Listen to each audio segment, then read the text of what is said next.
really important message here around conservation though, right? Because the more usage that happens, the longer we go without being able to fully pressurize the system. And fully pressurizing the system is not just important for people to get water pressure in their homes, although we want that, but we cannot start the clock on testing our water until we have full pressure throughout the system. So if we continue to see high rates of utilization and that takes longer and longer and longer to get up to that 20 pounds of pressure, which we need throughout the entire system, we can't take our first sample to be able to lift the boiled water advisory until we have pressurized the entire system. So my plea to everybody, yes, excited that we have water, use it as sparingly as you can, because the faster that we get to full pressure throughout the system, the faster we can start that first test and the clock running on achieving 2 negative tests over the next couple of days to be able to lift the boiled water advisory. Until then, if we use excessive water, that's going to slow down our progress. And so it's so important that we just work together to conserve that water, right? And again, the boiled water advisory is, yes, it's about health and safety, making sure that we have water that we can consume. But remember also, this is the issue that is keeping businesses closed. This is the issue that is keeping our schools closed. And so we really need to address to accelerate the clearance process of and getting this boiled water advisory lifted as soon as we possibly can. So we're asking people not to overindulge in water use. What does this mean? It means if you can hold off on flushing the toilet a few different times, that would be great. If we can avoid washing dishes and doing laundry, let's do that. And yes, get cleaned up, but don't take excessively long showers. One more reminder about the water quality that you might see as it starts coming through the pipes. Remember when we've had a few days of no pressure in the system and we start it back up, you may hear some sputtering. You may see the water look cloudy and then picking up sediment. So it may not be perfectly clear. It's going to take some time for all of that to clear. It does not mean it's unsafe to take a shower. You can absolutely do that. But remember, consuming water should not be done unless it's boiled. Thanks again to all the people in Richmond and the region. This has been, again, a very trying time. We need more than ever to band together and really do what we can for the good of the entire region. One of the phenomenal partners in all of this has been Superintendent Cameron of the Richmond Public Schools. I'd like to invite him up to share some updates on what's happening in RPS. Thank you, Mr. Mayor. Good evening, everybody. First, let me just say thank you to the mayor and to all of our friends at the city who are working so incredibly hard around the clock to get us back to normal. Dr. Vul and I had the opportunity to forge a relationship during the crucible of the pandemic, and I can tell you there's no one better suited to lead us at this moment. So very grateful for your efforts.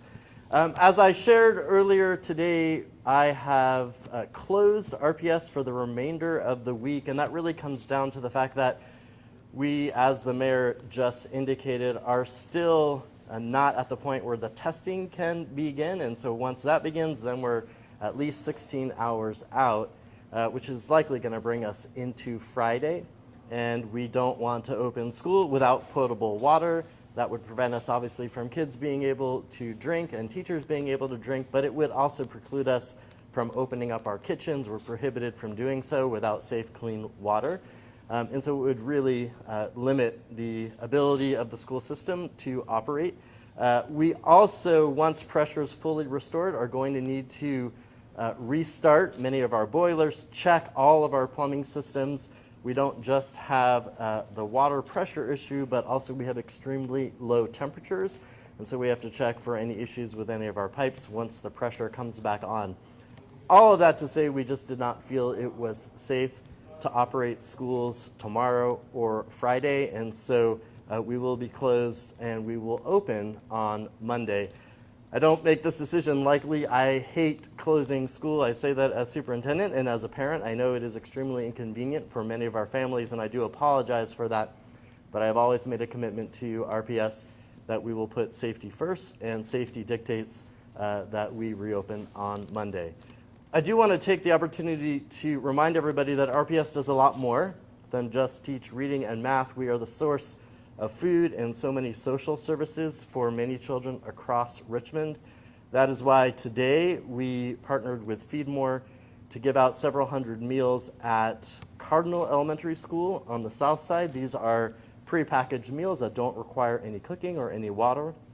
We did the same at Henry Marsh Elementary in the East End, and we are working on food options for tomorrow and Friday as well. We'll have the details of that tomorrow morning. We'll be able to share that with the community so that any RPS families in need can come and get a meal to tide them over the course of next week. I also want to reiterate and echo the mayor's push for conservation. The sooner the pressure goes up, the sooner we're able to get kids back into school. And so please keep that in mind as you're considering your water usage over the next couple of days.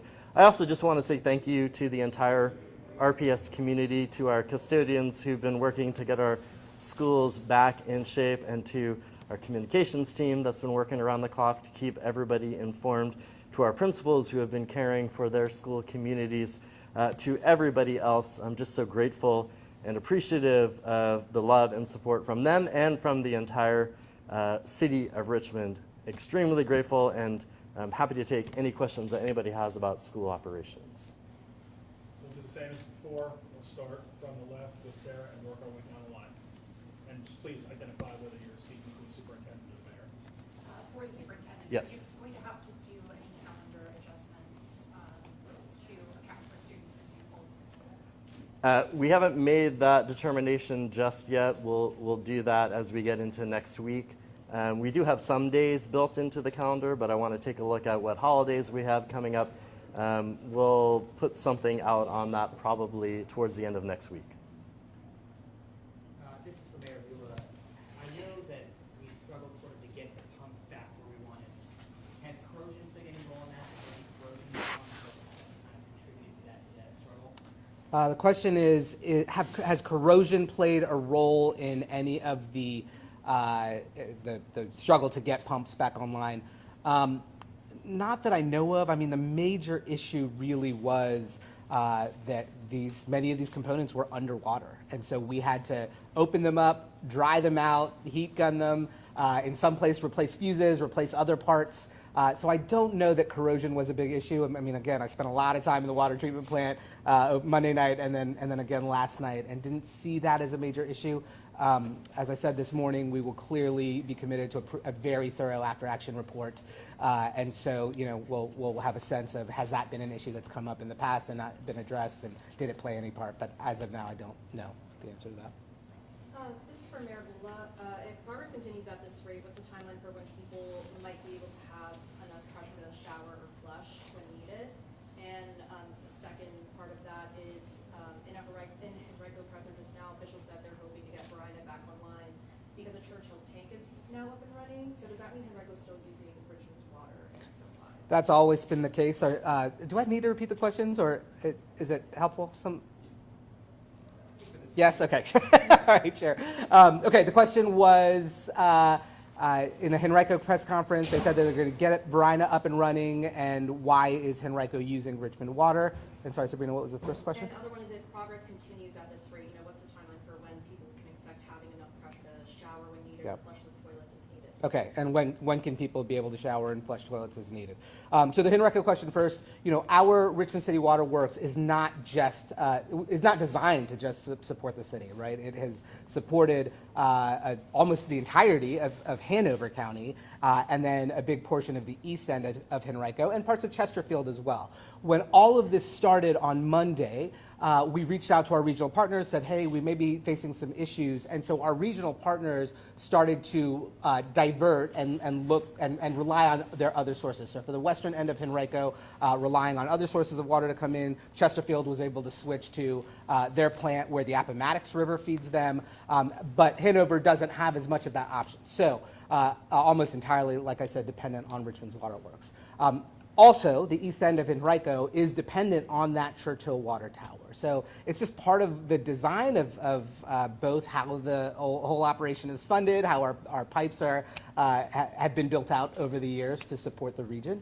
And so, yeah, as I said, part of why they were able to say we're going to get Verina back up soon is because when we were going around and starting those pumps, we started with North Side, which will feed many of the neighborhoods in North Side, and then move on up into Hanover, and then in the East End to fuel some of those neighborhoods in the East End of the city, and then out to Eastern Henrico as well.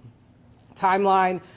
So the reservoir right now, as I said, is at 7 feet. We've had enough utilization over the day and just getting water back into the system that we haven't seen that move at all. I think as utilization drops off as we head into the later hours of the night, that will significantly increase the level in the reservoir, which will give us the pressure we need.